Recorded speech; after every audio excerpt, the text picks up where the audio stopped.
up the screen save. All right. Here we are. Screen's all right. You're all set. We're all Yeah. done. We're all good. All is Not gonna all miss is well. anything. All right. Bye, Don. Okay. Enjoy. Okay. Okay, everybody. The verse in Psalm says,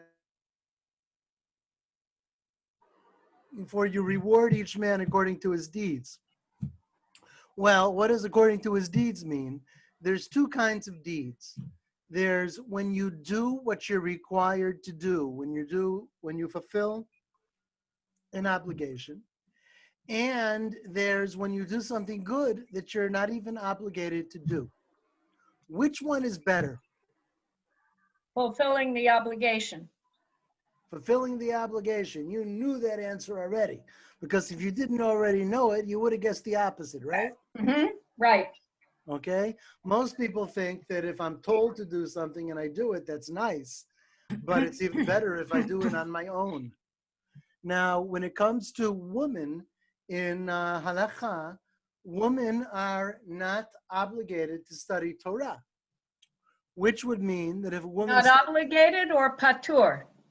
not obligated, that's the same not thing. No, it obligated, isn't. the same thing as Patur is exempt exempt means because not there's an overriding obligation. okay. Exempt and patur are the same thing. Women are Right. exempt from studying Torah. There's no obligation to study Torah. Now, if a woman does then study Torah, she would be fulfilling an obligation. She would be doing a good deed and a service of God in which she is not obligated. So we'll start now reading from Eish Kodesh. Now we're reading the Piaseczno Rebbe. He wrote, this was from a sermon that he gave on Shabbat Parashat Chukat. Chukat falls during the summer in 1942 in the Warsaw Ghetto. He says, when a woman becomes a tzadeket, okay, if you remember, not too long ago, we were studying Rabbi Shneir Zalman of Liadi, and he talked about the tzaddik. The tzaddik is very central in Chassidut, and it has mystical meaning. The way he interpreted the tzaddik is not just a person who always does good, but a person in whom there is no longer even a struggle with evil. The struggle is gone. That's a tzaddik. That's how he defined it. So we had that definition of tzaddik. We know that the tzaddik is very important in Chassidut. Every Chassid needs to find his tzaddik. And now, all of a sudden, he is talking about a tzadeket, when he gives a sermon on the Shabbat, when the death of Miriam is read in the Torah. So when a woman becomes a tzadeket, and what does she do? She studies the Torah and fulfills the commandments. It's always important to keep what you learn. That is her own accomplishment, since she is not under any obligation to do so. Okay? He's referring to the idea that Torah study is not obligatory upon woman, and yet if a woman does it, she has accomplished something. She didn't need to, but it's wonderful that she did. Heaven has not really aroused her to do what she did. The fact that she reached such a high spiritual level is not attributable to divine elicitation, to a divine cause, but rather to her own self-generated effort. The source of her service is within her. It flows from her. This is why the well, the source flowing with living water, existed by virtue of her merit. In other words, if a man studies Torah, a man, it's like the man is being, it's like the strings are being pulled, okay? God is causing the man to study Torah because God gives the man the commandment to study Torah. When it comes to a woman, though, it comes out of herself like a well where the water springs up on its own. Okay? And that, he says, this is a metaphorical reading of the story of Miriam's well. That, he says, is why Miriam's merit was expressed in water. Why, if the verse in Psalm says that you, O Lord, reward each man or each person according to his or her deeds, well, Miriam's deeds were deeds that came from within her. They weren't caused by a divine command. And so too does the water spring out of a wellspring. Okay? Now, in number 5, he gives, this is also from Eish Kodesh, also from the sermons in the Warsaw Ghetto. This is a memorial to his wife. My honorable wife, he writes, the saintly, modest, and pious Rebbetzin, scion of the chain of distinguished lineage, Mrs. It was Ruchel Chaya Miriam. Her name was Miriam, connected to the previous one, of blessed memory. Her virtues were bounteous, and she studied Torah daily. This was a Hasidic Rebbe who had a wife who was somewhat of a Torah scholar. She was a compassionate mother towards embittered souls in general. He's talking about Jews suffering in the Warsaw Ghetto, perhaps also before the Holocaust. And she was a compassionate mother towards Torah scholars and Hasidim. Educator. Not only was he the educator, she seems to have been like the dormitory mother. Okay, she would take all of these young scholars or maybe children under her wing. In the fullness of her life, her holy soul rose heavenward in purity on Shabbat of the reading of, and Miriam died there in 1937. So he's memorialized, I was wrong about what I just said. He's memorializing her later in the Warsaw Ghetto. He's remembering her. And in this sermon on Miriam, he's probably also hinting towards her. Okay? He further described, I'm sorry? Yeah, just a second. I know Simcha did not come back, so I just sent Don a message to see if he could contact her. Okay. You can also WhatsApp her or something. Yeah, exactly. That's what I told him. Okay. Okay. Derech HaMelech, he also talks about his wife. There was rarely a day in which she did not study Torah. She would arise at 6 o'clock to study and pray until 10 o'clock. This was a very pious woman. She studied for the sake of study, not for ulterior motives, in order to connect with Torah and holiness. If for some reason under pressure, she was unable to study one day, she felt bad all day and complained that the day was dark for her because she did not pray and study Torah. She studied Bible, Midrash, Zohar, Kabbalah, and Hasidic works. What do you think of that? Huh. Pretty Okay. impressive. Yeah. Okay, in other words, she studied things that even Hasidim, okay, are sometimes hesitant about studying. And she had great knowledge in Kabbalah and Hasidut. I was often astounded by her knowledge in these matters. Not only did she study, but she also served God with her heart, body, and mind. In other words, she was like what Chazal described in Pirkei Avot, that you have a tree, okay, with branches and roots. The roots need to be stronger than the branches. If the branches are more than the roots, the tree will blow away. The roots are fear of heaven, and the branches are wisdom, including Torah study. A person's fear of heaven should be greater than wisdom. Okay, piety, in other words. Avi, what was her name? Her name was, it's up here. Rachel Chaya Miriam. Very nice. No, said so. Rachel Chaya Miriam. Why? Okay. So he says that his wife was like that.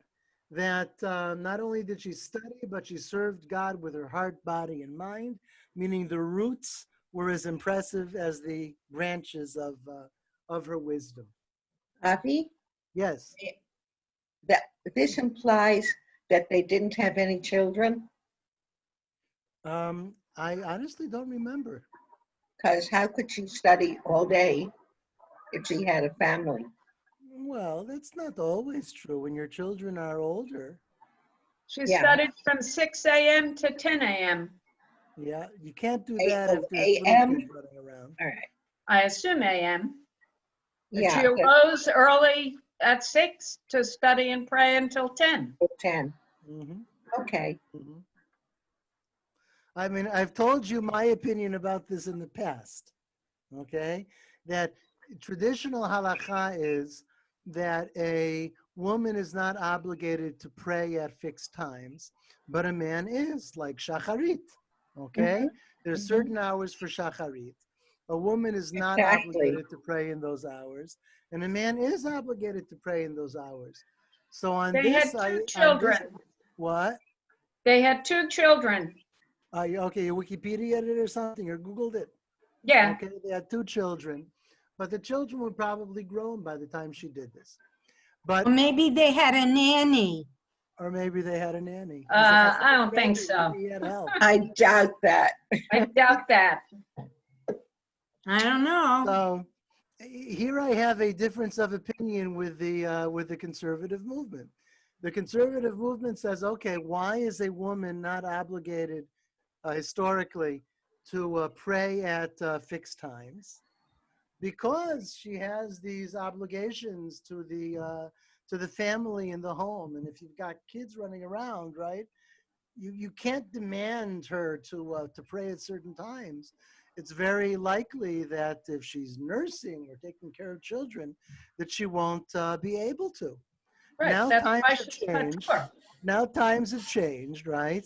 And you might have a woman who has an 18-hour-a-day job as a lawyer, and it's her husband staying at home with the kids, right? So the idea would be, okay, so maybe this should change now, and women should be obligated in fixed prayer times like men. On this, I have a respectful disagreement. I think it should be the opposite. I don't think the way to confront modernity is to give women the obligations of men. I think the way to confront modernity is to give men the obligation to of women. In other words, if women were let off the hook for fixing of children, family, nursing, things like that. And nowadays, you could have a woman who's out of the house with her career, and it's a man staying home. So the man should be exempt. In other words, I think what should be done is the reverse of what the conservative movement proposes. But that's why I made the point about patur, Yeah. meaning not obligated, but exempt Right. because of an overriding other obligation. And I agree with you. The Okay. person who has an obligation that overrides prayer at fixed time should Yeah. be patur, regardless of gender. Okay. Mm-hmm. Okay. Makes sense. Fine. The argument against that Yeah. is that you don't make people obligated for things they weren't before and might not be inclined to do because you don't want overnight to write legislation that creates sinners. That I didn't understand. Oh, If you suddenly say that women who don't have children are obligated to all the time-bound positive mitzvot, Yes. and that's another whole discussion, then they're not in the habit of doing that. And if they don't do it, you have then created mass sinners, and you're not allowed to do that. Okay. Do you remember what's his name? Oh man, this is years ago. I read this stuff. It's Akiva Ross's father. What was his name? Akiva. Who's The big posek of the conservative movement. Something Roth. Oh, I know who you mean. I can't think of his first name. I disagree with almost everything he says, however. I have a lot of respect for him, even if I don't always agree. In a lot of ways. He will What? stand at the door of the synagogue and ask each woman as she comes in the door, have Yeah. you taken on the obligation? If she says Uh-huh. yes, she counts. If she says no, she doesn't. So That's humiliating people. So you're referring specifically to that, because that was his view. His view was that women should take upon themselves the full obligation, and then they will have equal Right. functionality. But you don't stand at the door and ask. Yeah, I never heard that he did that. That's obnoxious. All right, all right. He came and taught at Camp Ramah when I was teaching there. Yeah. And we had a whole discussion of that very topic. He was Wow. not popular for it. So you lived what I just read in books. All right. From his books, I gained a lot of respect for him. I didn't always agree. Like on this issue, I don't agree. But he is a knowledgeable halachist, the man.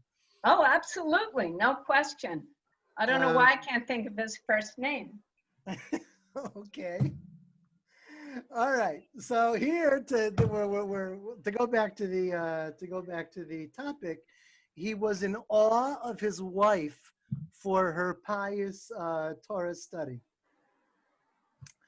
What I'm going to do now is I'm going to close the document, okay, and see if I can call up the next document, which is about, where is it? I think it's this one. Joel Roth. No, that's not the one. Oh, Joel Roth, correct. Joel Roth. Okay.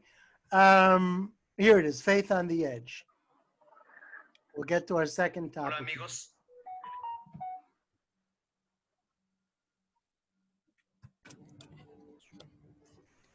Okay. Radical suffering in the Holocaust, extraordinary challenges to faith. How did he deal with them? Okay. So we'll go through some of the sources before we get up to his own sources.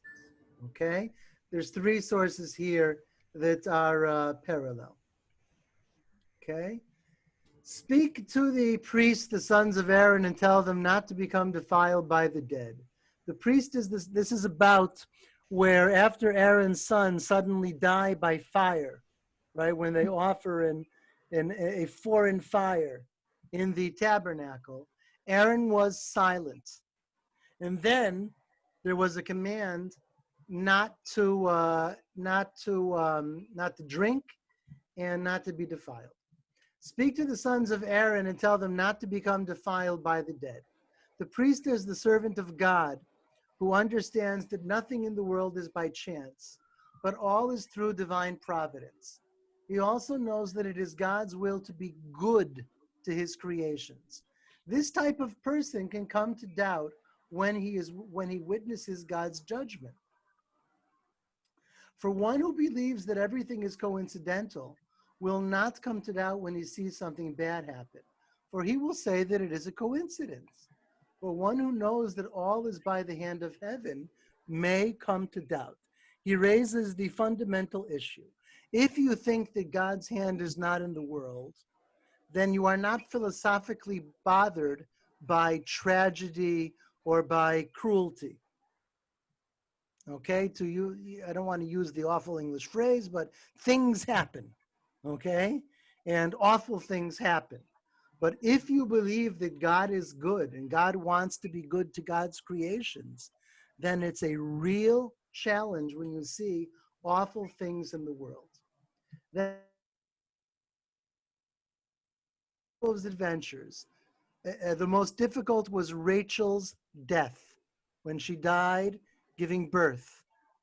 It is the way of the righteous, and certainly of Yaakov, to be strong and not to question God's will. For certainly everything is for the best. Gam zu l'tova. It's all for the good. Later, God showed him that he should try to understand the deeper meaning of the event. When something awful happens, try to understand what is being conveyed by it. One may not question God's justice, but nonetheless, he must try to understand the depths of God's intentions. This is also true, by the way, of the classic prophets in the Hebrew Bible. The main job of the prophet was not to predict the future or something like that. The main job of the prophet was to take contemporary events, often calamitous events, and explain what God is trying to convey through those events. And that's what's being said to do here when a tragedy occurs, like the death of Rachel. Now, here's a book not by our Rebbe. This is a book called Em Habanim Smecha. Is that anybody ever heard of it? No. It's a very famous book. It was also written by someone who perished in the Holocaust. It was written by a Rebbe who was a virulent anti-Zionist, okay? And during the Holocaust, looked at events, looked at the calamity, and tried to figure out what message God was trying to convey. And he came to the conclusion that it was him and people like himself that were wrong. That God sent the Holocaust because of ultra-Orthodox anti-Zionism. That it is God's will that the Jewish people live in Israel and make aliyah and build a state. But all of us, the Hasidic Rebbes and the great rabbis, came out against that. We came out against God's will, and that is why we face this awful punishment. Okay? Has anybody ever heard that argument before? No, but I agree with it. Oh, Actually, yes, if the Actually, Not general, the results, but yeah, Actually agreeing with it. Be I'm aware. not agreeing with the punishment don't. aspect, but with Yeah. I disagree with the Orthodox who are anti-Zionist. Let's put it that way. yes. Okay. Yeah. So here, Elisheva, you have a wrong. convert. Okay? You have someone who converted from anti-Zionism to Zionism in the midst of the Holocaust. Mm. Okay? And he wrote this book called Ema Banim Smecha about why Zionism really was correct. Now be aware that this opinion is very extreme, and it's one of two equal and opposite extremes. The opposite side of this was the Satmar Rebbe.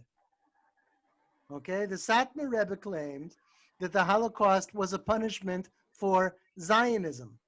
That's why God is so furious with us. Em Habanim Smecha claims that the Holocaust is a punishment for anti-Zionism. Okay, both of those are very Interesting. extreme claims.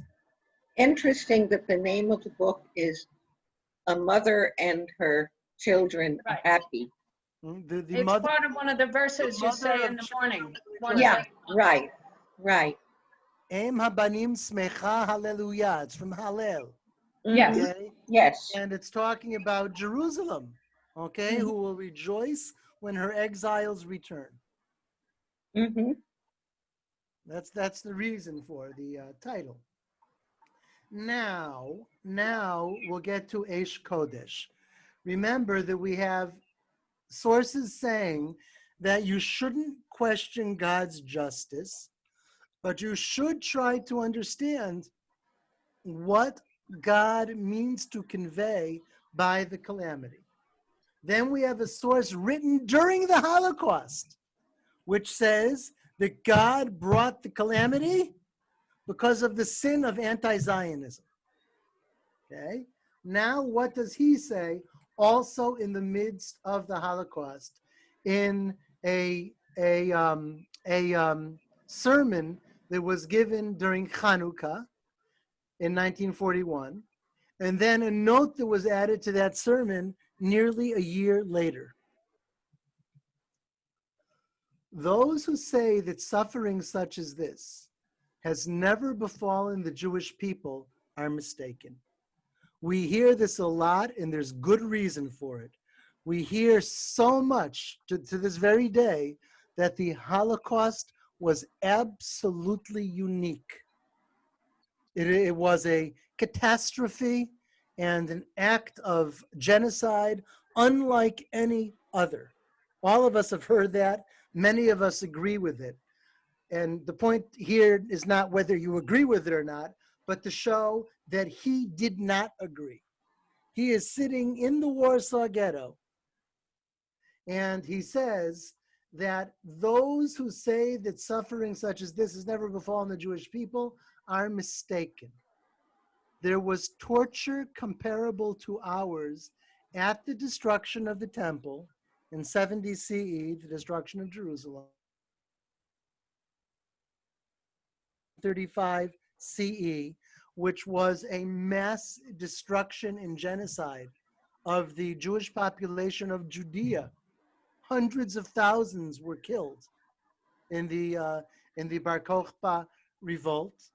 The Bar Kokhba revolt was the reason why we find afterwards the Jewish life exists in the north, in the Galilee, right, where we all live, okay? Because there was no longer much Jewish life left in Judea.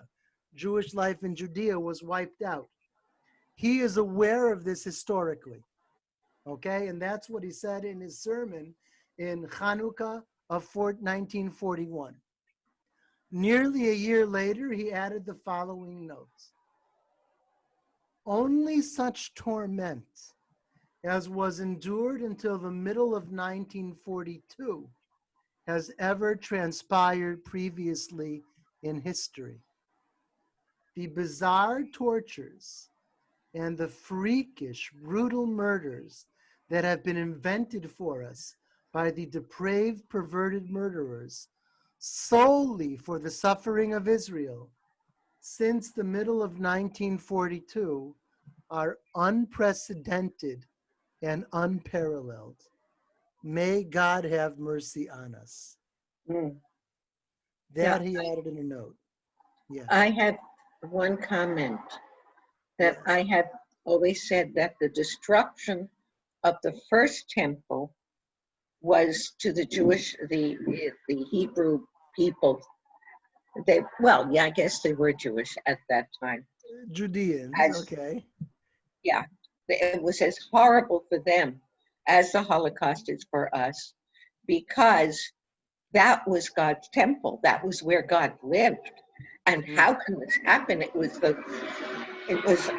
incredible. It was just devastating for them. It was inconceivable. Yeah. Okay, so you do feel that there's a comparison to be made. Well, not to the murder and the tortures and all that, but to the effect on the people. Mm-hmm. Mm-hmm. Here you have him really thinking about history.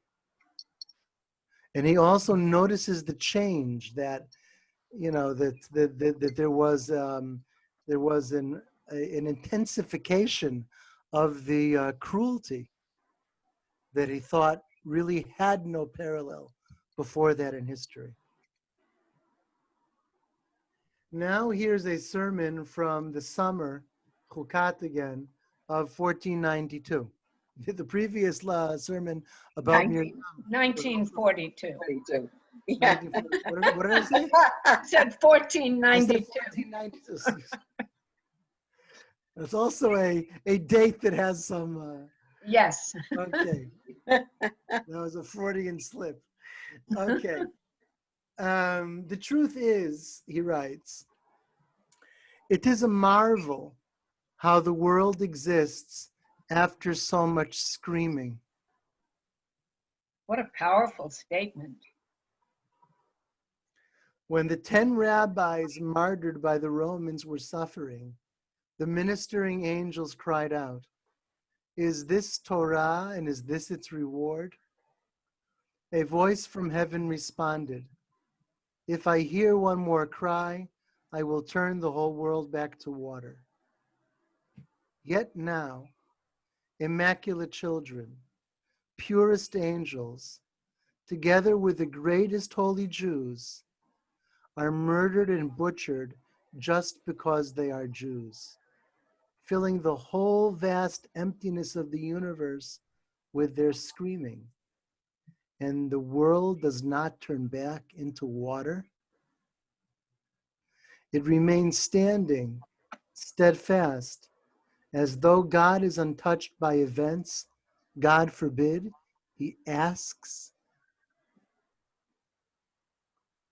He's struggling here with his faith in God.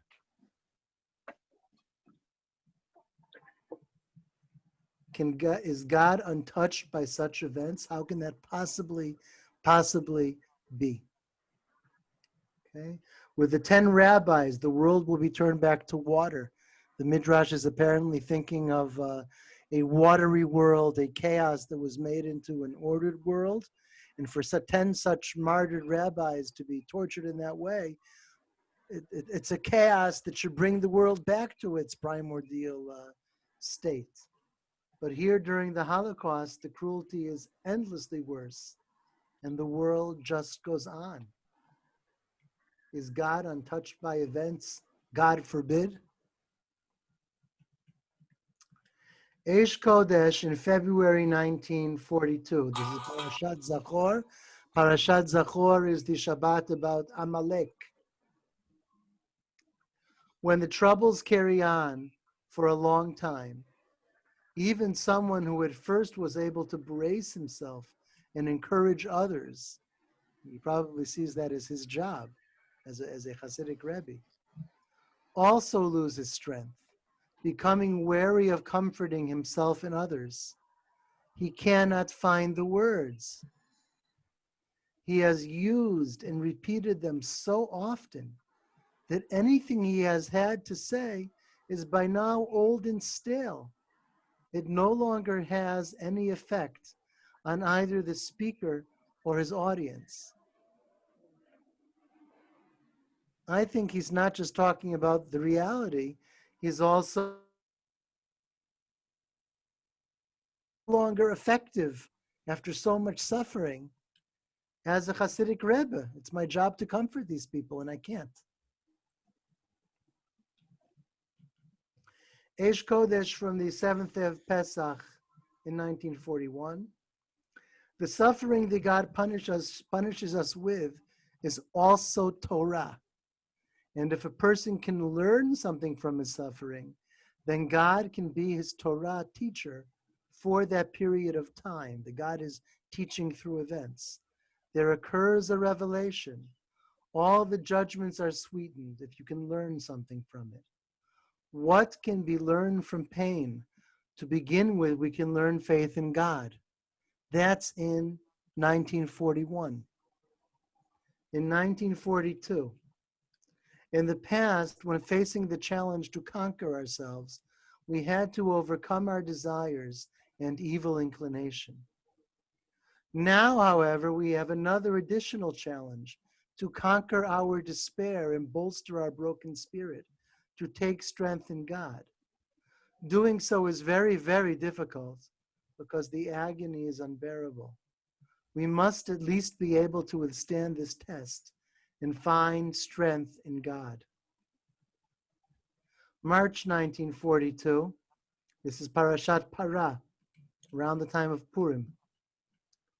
The prohibition against questioning God is actually part of the purification ritual.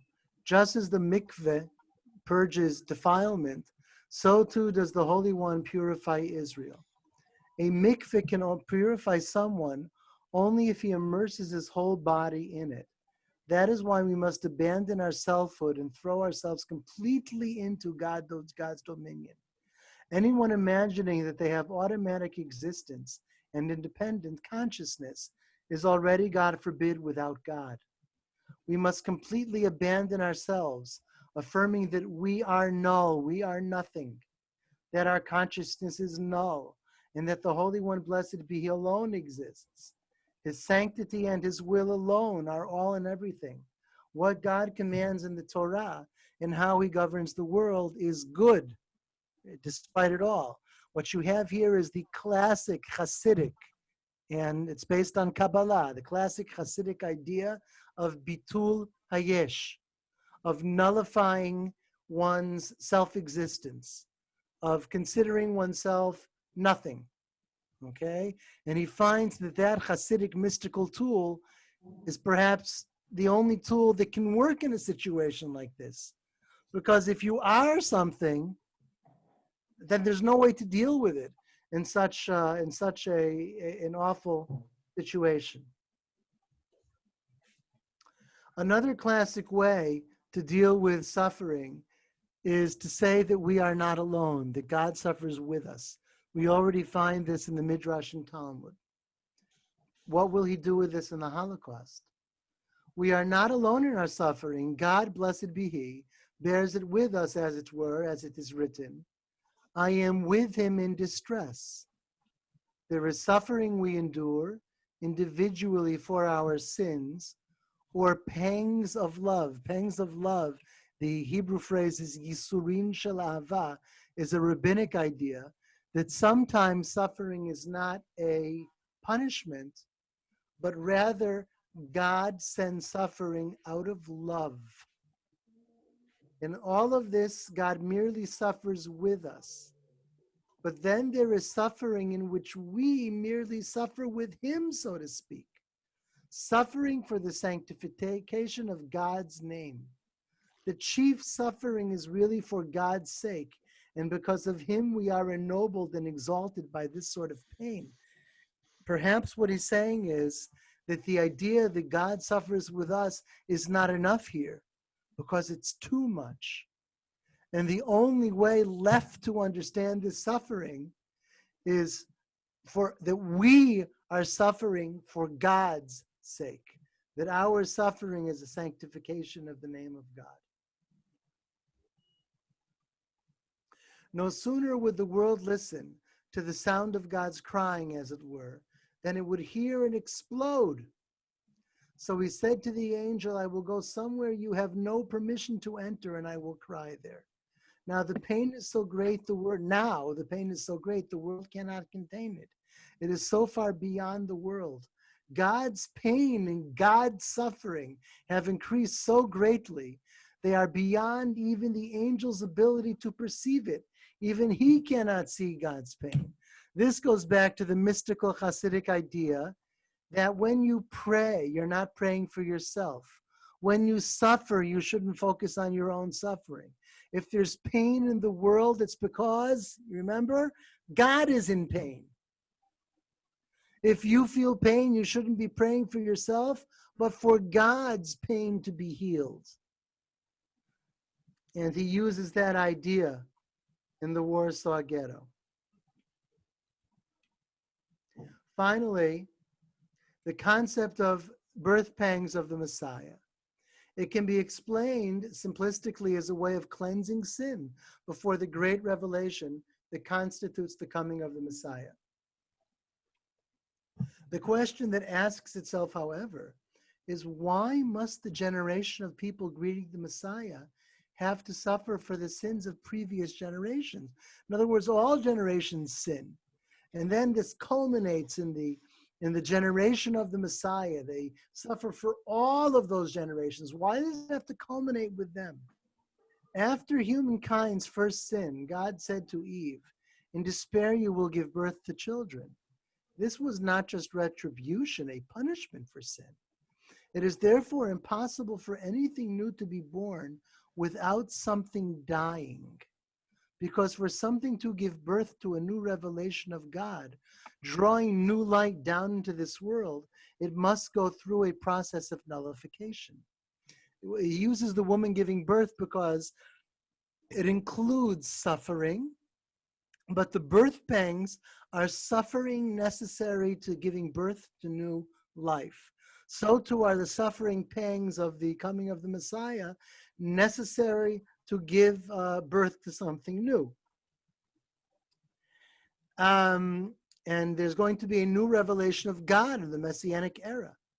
We can watch this process in the germination of any seed that we plant, right? It decomposes, and then the plant grows.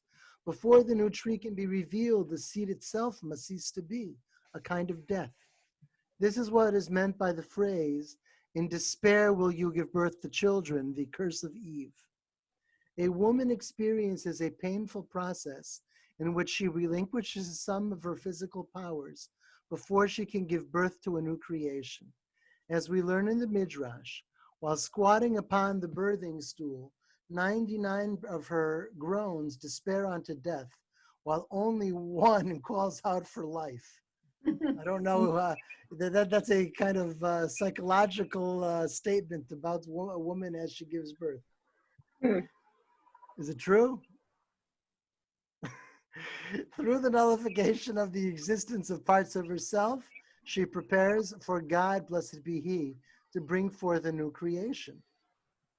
This would seem to explain the concept of the birth pangs of the Messiah.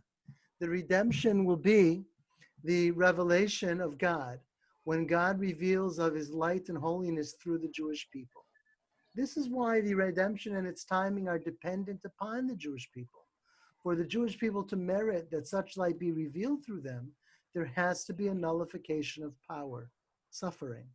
And these are the birth pangs of the Messiah, as it is written, "Shall I labor and not give birth, says God." So what is happening here? What is happening here? The Holy One, blessed be, Holy Blessed One, is laboring to give birth through the Jewish people. And so the Jewish people suffer the birth pangs. The Jewish people here are like the wife of God giving birth to God's child, which is the messianic redemption. How can the Jewish people be called the wife of God? It's not only the rabbinic analogy, it's also the Kabbalistic idea that the Shekhinah, the feminine aspect of the Sfirot, is called Knesset Yisrael, the congregation of Israel. So he's talking Kabbalah here when he says this. For us, it is the same with a woman squatting on the birthing stool. We know that the strongest contractions indicate that the delivery is progressing, that the child has been revealed a little more.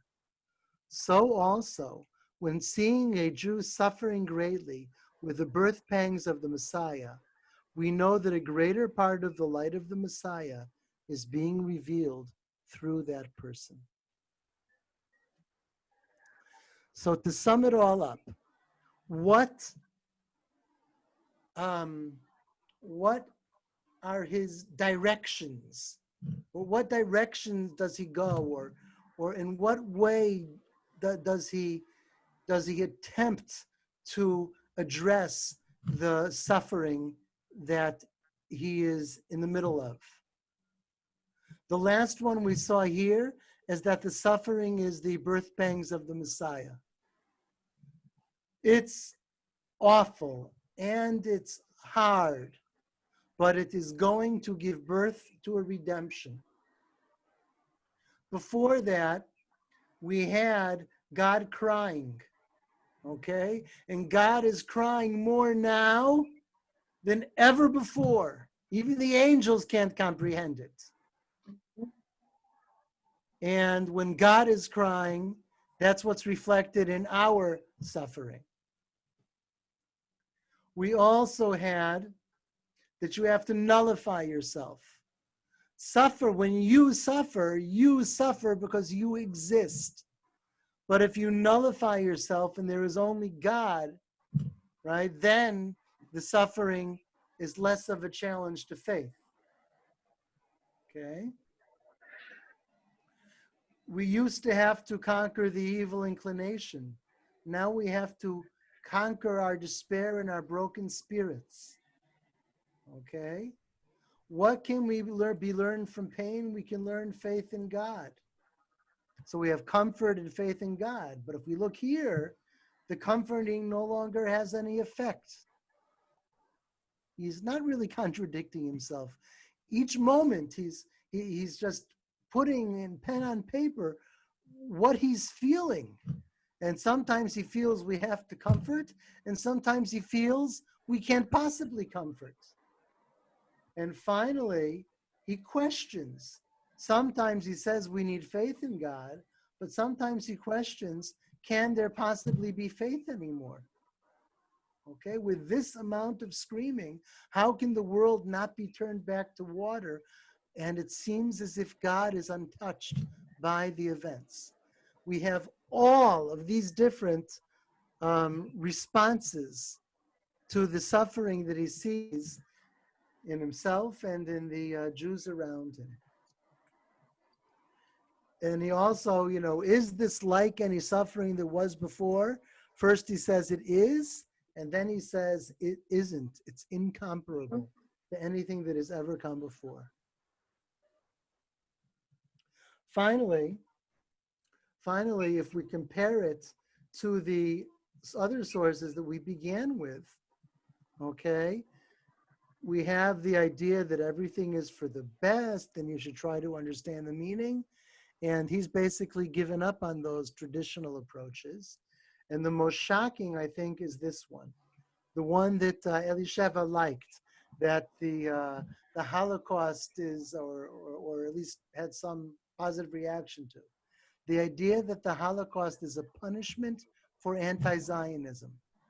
Notice that in Eish Kodesh, he never, ever says that it's a punishment. That's never one of the vehicles that he uses to try to talk to people, explain things, make sense out of events. He never, ever does that. Okay? Whereas others, another man, in exactly this, in very comparable circumstances, another Torah scholar who was murdered in the Holocaust did that. He said it's a punishment for our sin, and he identified the sin as anti-Zionism. But our Rebbe did not do so. Okay. Comments, questions? Avi, I'm going to say goodbye, Okay. but thank you. You're welcome. Have a Chag Sameach. Toda. I just don't know how to leave. There should be leave meeting. Should say leave at the lower right-hand corner in red. It doesn't. If Move not, your cursor. If not, just close the window. It'll do that. Yeah. Move your cursor and it'll come up.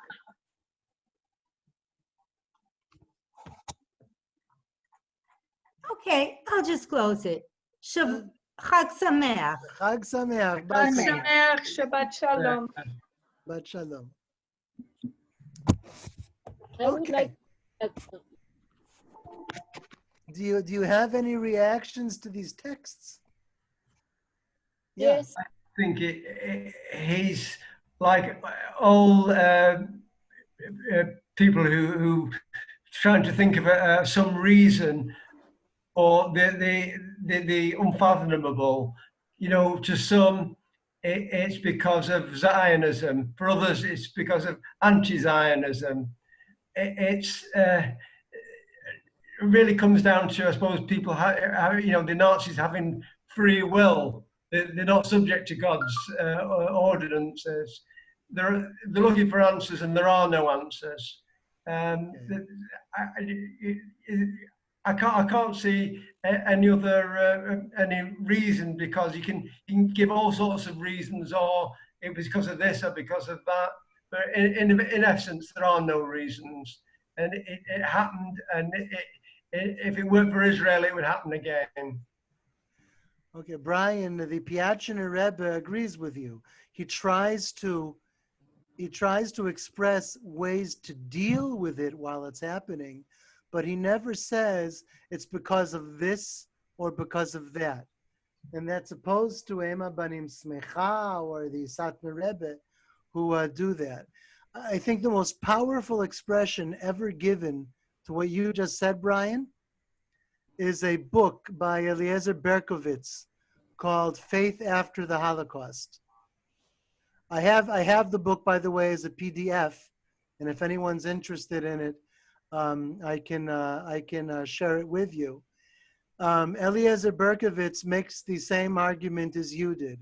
It's not because of a sin. It's rather, it's not, it's, in other words, he says, the question isn't where was God during the Holocaust, but where was man during the Holocaust? That's Eliezer Berkovitz's take on it. If anyone's interested in the book, I can give you a link or post it after the class. Yeah.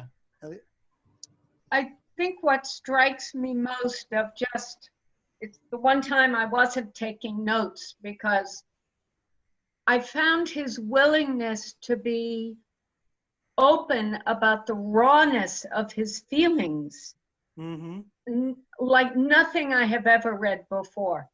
People are rational. They think it must be because of this. We must approach it this way. He really lets the rawness show. And I don't know, maybe I just don't know others who've done that, but this seems unique to me. And Yeah. it's very powerful. Yeah. Okay. Yeah, I agree with Elisheva, and it came to mind Viktor Frankl's book, which is such a different approach to how you survive in the concentration camp in his case. And Avi, I'm sure you know the book. Yeah, and it's a very different approach. Yeah, I think that the you know, some of the ideas are perhaps interesting to compare to Viktor Frankl. I think the most powerful comparison is actually Janusz Korczak. Here you have an educator who went with his children to be with them and to die with them. And with the Piaseczno Rebbe, you have the very same thing, and yet they're both coming from two very different places. One is a Hasidic Rebbe, one is a modern educator. Who's a psychiatrist, Frankel. Yeah. No, Korczak was an educator. Okay. Any other points about this? I see that when I use the camera here, it gets my face, but it always makes me look like I'm looking to the side. I don't know why. Weird. Okay. I don't know how to adjust that. All right.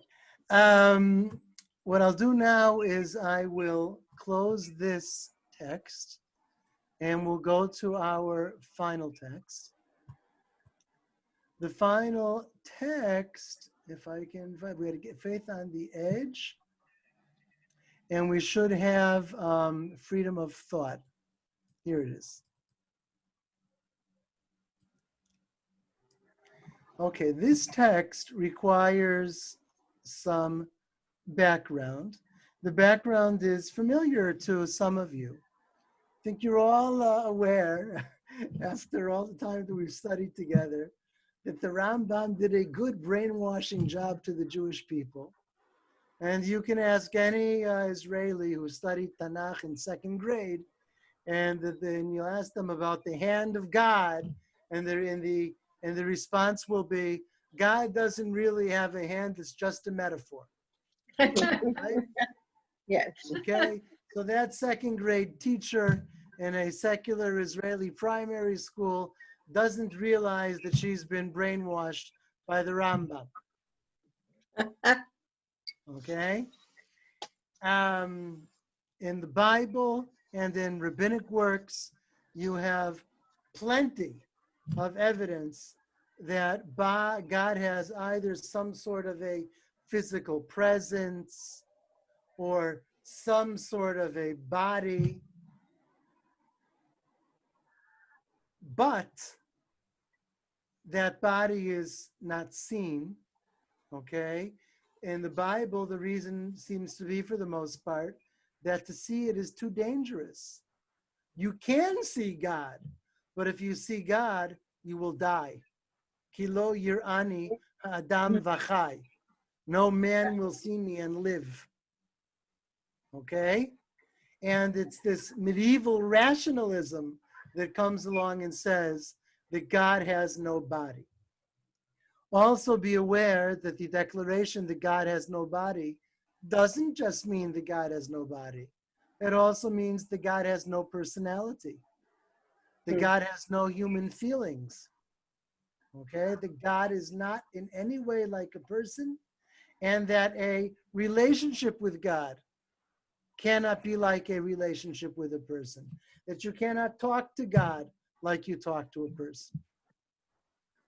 All of this is the reason why, when Maimonides wrote in his Mishneh Torah as a matter of law that to consider God being bodily or physical is heresy, and that a person who says that God has a nose needs to be treated with all the harsh laws of a heretic, that there was a response to that ruling.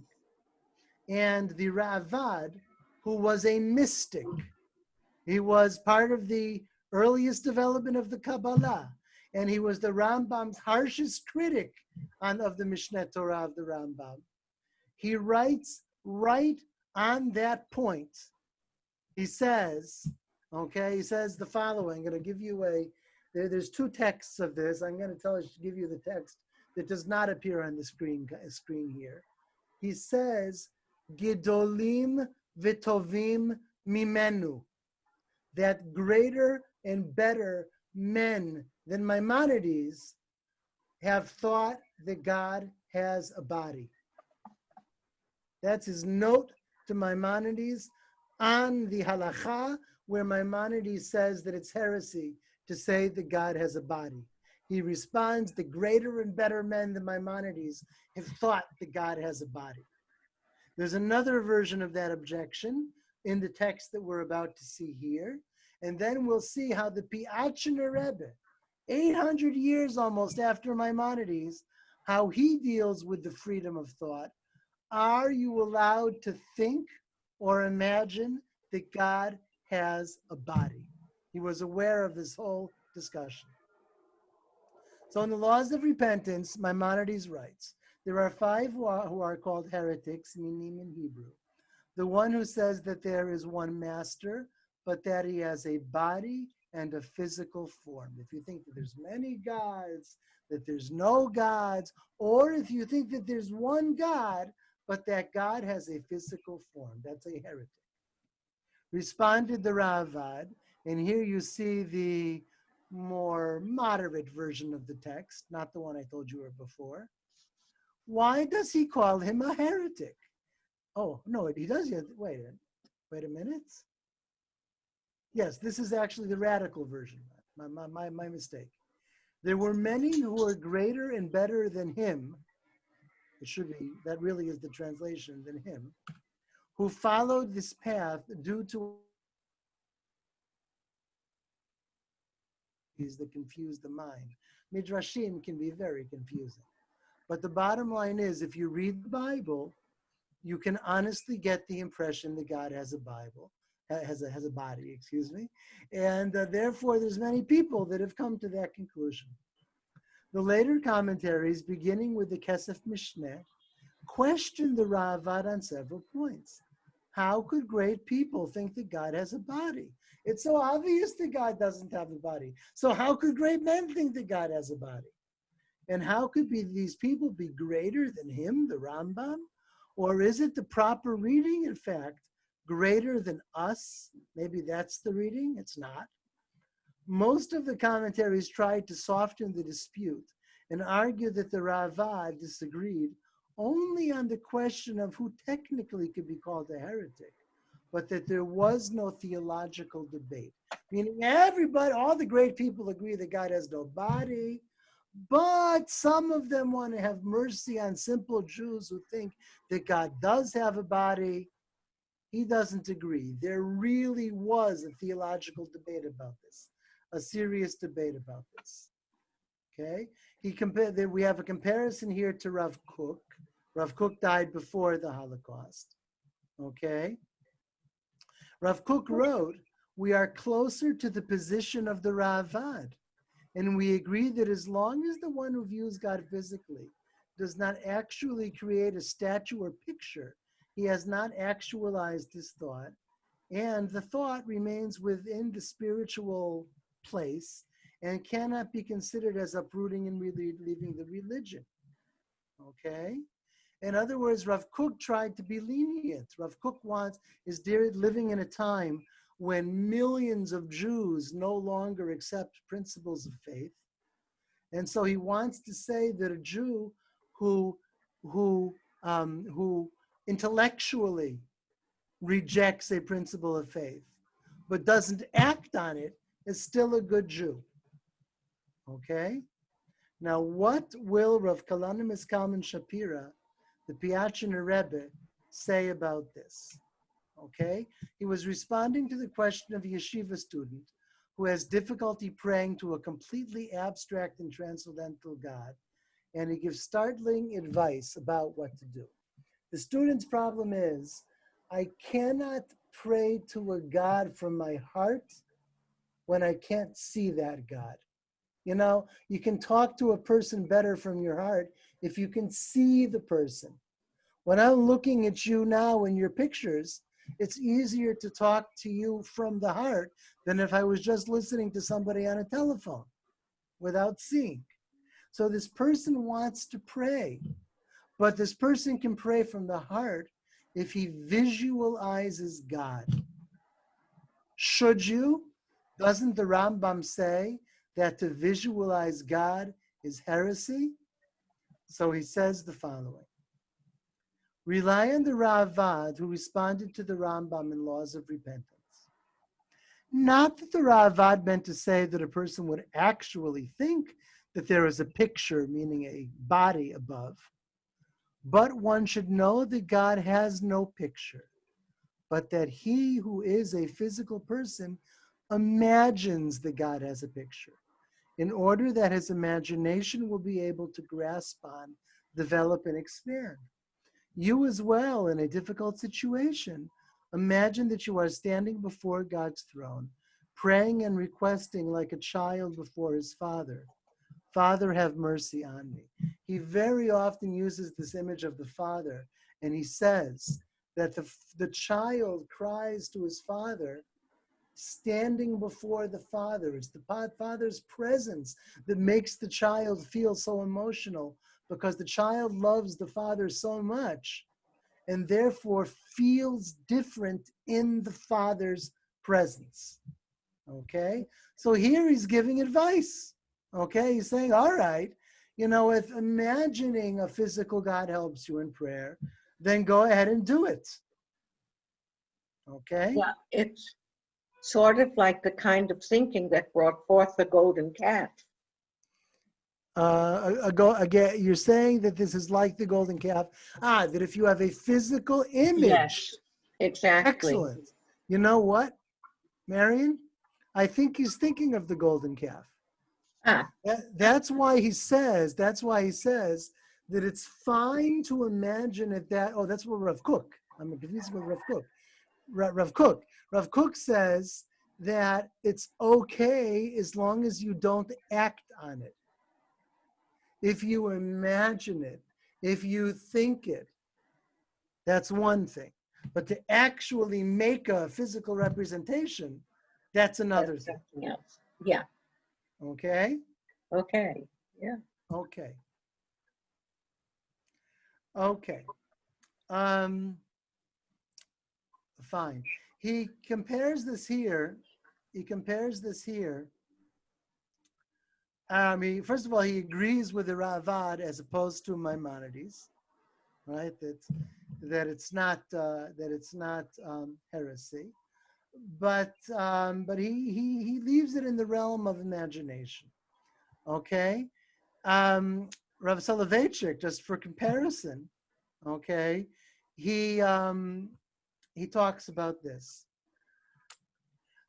Not even Maimonides succeeded in his attempt to purge Jewish liturgy of poetic elements and anthropomorphic symbols derived from our sensational experience. It is not the but the psychophysical man who sings of God and his glory. It's a person, okay? And a person needs physical representation. The worshiper begs the Almighty for a guiding hand and a friendly eye and a forgiving smile. And then he brings the Ravad into the discussion. When the Ravad criticized Maimonides for including the non-corporeality of God among his articles of faith, he was guided by the practical needs of the worshiper who imagines God in sensible form. And that is a bit similar to the Piaseczno Rebbe. I don't think they knew each other or maybe even knew of each other, but they're saying a similar thing. Okay, that the Ravad is not claiming that there's an opinion that God has a body, but rather saying that there's a personal human need to imagine a corporeal God. Okay, I'll add to this. Maybe in a conclusion, that we see a similar thing among a major mystical group that we did not talk about in this course, and that is the Hasidei Ashkenaz, the Ashkenazic German Jewish pietists who were around the year 1200, okay, about a little over 800 years ago. These pietists are the authors of songs that I think we're all familiar with from the liturgy. For instance, Shir HaKavod, Anim Zmirot, which in many synagogues, Ashkenazic synagogues at least, is sung weekly. And also there's songs which are less sung today. They're called Shir HaYichud, songs of unity. They appear in the Rosh Hashanah and Yom Kippur Machzor by the days of the week. There's one for Sunday, one for Monday, etc. But nowadays, most people skip these songs. Now, in all of these songs of the Ashkenazic pietists, they talk about two different ways of conceiving God. The first is the intellectual statement that God has no representation. God is not incorporeal. God has no body. God has no physicality. And any suggestion of such does not reveal the truth of God. But on the other hand, there is what's called the kavod, some sort of emanation from or representation of the glory of God, which does have some sort of physicality or picture to it. Both of these exist. The completely incorporeal God and this aspect of God which in some way can be seen or sensed or described in physical ways. Okay? Some of you, if you know Anim Zmirot by heart, okay, if you know Anim Zmirot by heart, the line goes like this.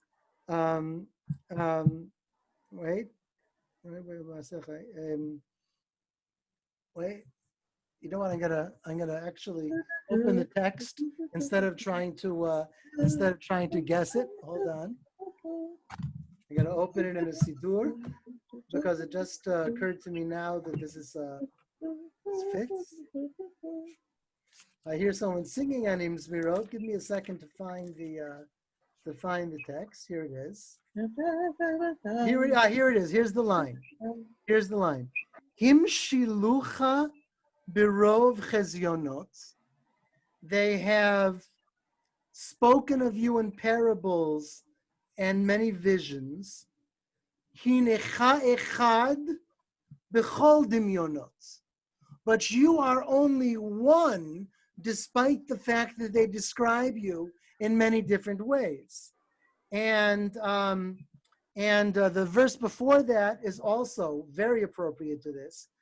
Dimu otcha, they imagined you, velo kifi yeshcha, but not as you truly are. Okay? Vaishavucha, and they compared you, lifi ma'asecha, not according to your being, but only according to your acts. Okay? This was the philosophy of the Hasidei Ashkenaz, which is expressed in their songs, that human beings use all kinds of images, and there's even some truth to those images. They represent the kavod, but the God himself is beyond all that and has no physicality. So the Piaseczno Rebbe, Rav Kalonymus Kalman Shapira, he sang this song too. This was also in his shul. And perhaps there's even some connection between the Hasidei Ashkenaz and both Rav Kook and the Piaseczno Rebbe, because they all knew these songs. In general, in this course, we didn't deal with the Hasidei Ashkenaz for the simple reason that it was built as 6 great Jewish mystics who represent the tradition. The tradition starts with Yehuda Halevi, remember, Maharal of Prague, and they all inherit ideas from each other. In the Piaseczno Rebbe, all of these ideas about God's suffering and the human being, the Jew, is the birth pangs of the Messiah. All of these are Kabbalistic ideas and result from the Kabbalistic tradition. The reason I didn't use the Hasidei Ashkenaz as part of 6 great Jewish mystics is because apparently they reflect no tradition. The historians say that when this very small group of rabbis died, when they passed away, there was no continuation. It was never a movement. That the products of the Hasidei Ashkenaz are the products of a few specific individuals, and that it was never a mass movement or a movement that continued from generation to generation. It's not really a tradition. It's not something that continued on afterwards. But here we may hear echoes of it in Rav Kook and in the Piaseczno Rebbe. Okay. So to sum up the evening, we had a woman who studies Torah. She gets reward in a special way, like a well, remember? Because it comes out of herself. And it's not a result of God's command. And he might even there be hinting at his own wife. Miriam was one of her names. And he praises her and he admired her very much for her Torah study and for her piety and for her scholarship, which was very, very unusual in the Hasidic world in the pre-war era. Then we went to faith in the Holocaust, in the various ways that he reacts to this awful lack of possibilities, right? Sometimes he says you need faith. Sometimes he says, can it possibly be that God is listening and God is watching? Sometimes he says you need that I as a Rebbe need to reassure people. And sometimes he says, I can't. It's all used up. There's nothing left which hasn't been said before. And he also talks about things like the birth pangs of the Messiah, or about God suffering along with the Jewish people.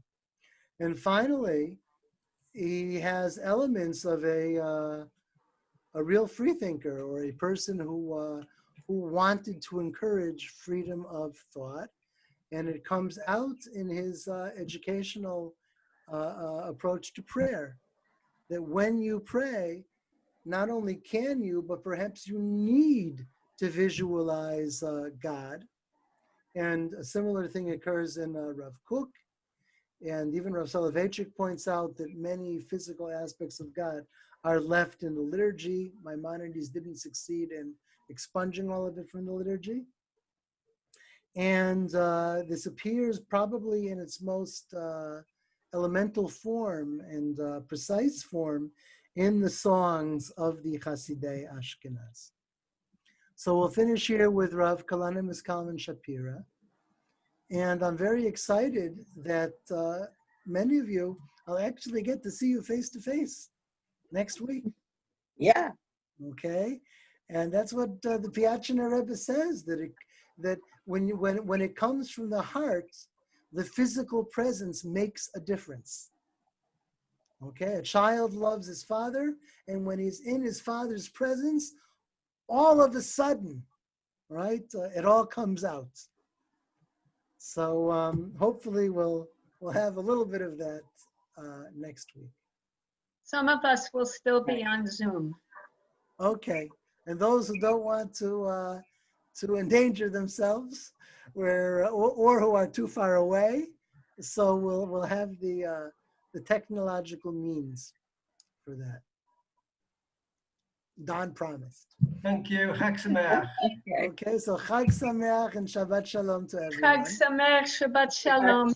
And let's make sure that that the recording is made. Wait a minute. Wait a minute.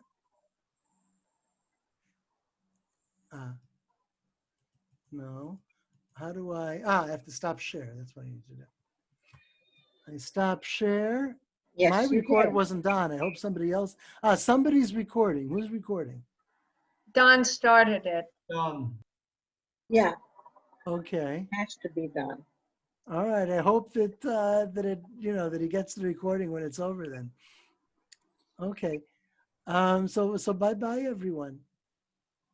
Have a Chag Sameach. Chag Rabbi. Chag Sameach. Bye And bye. tomorrow. I'll send regards. Bye bye. Okay.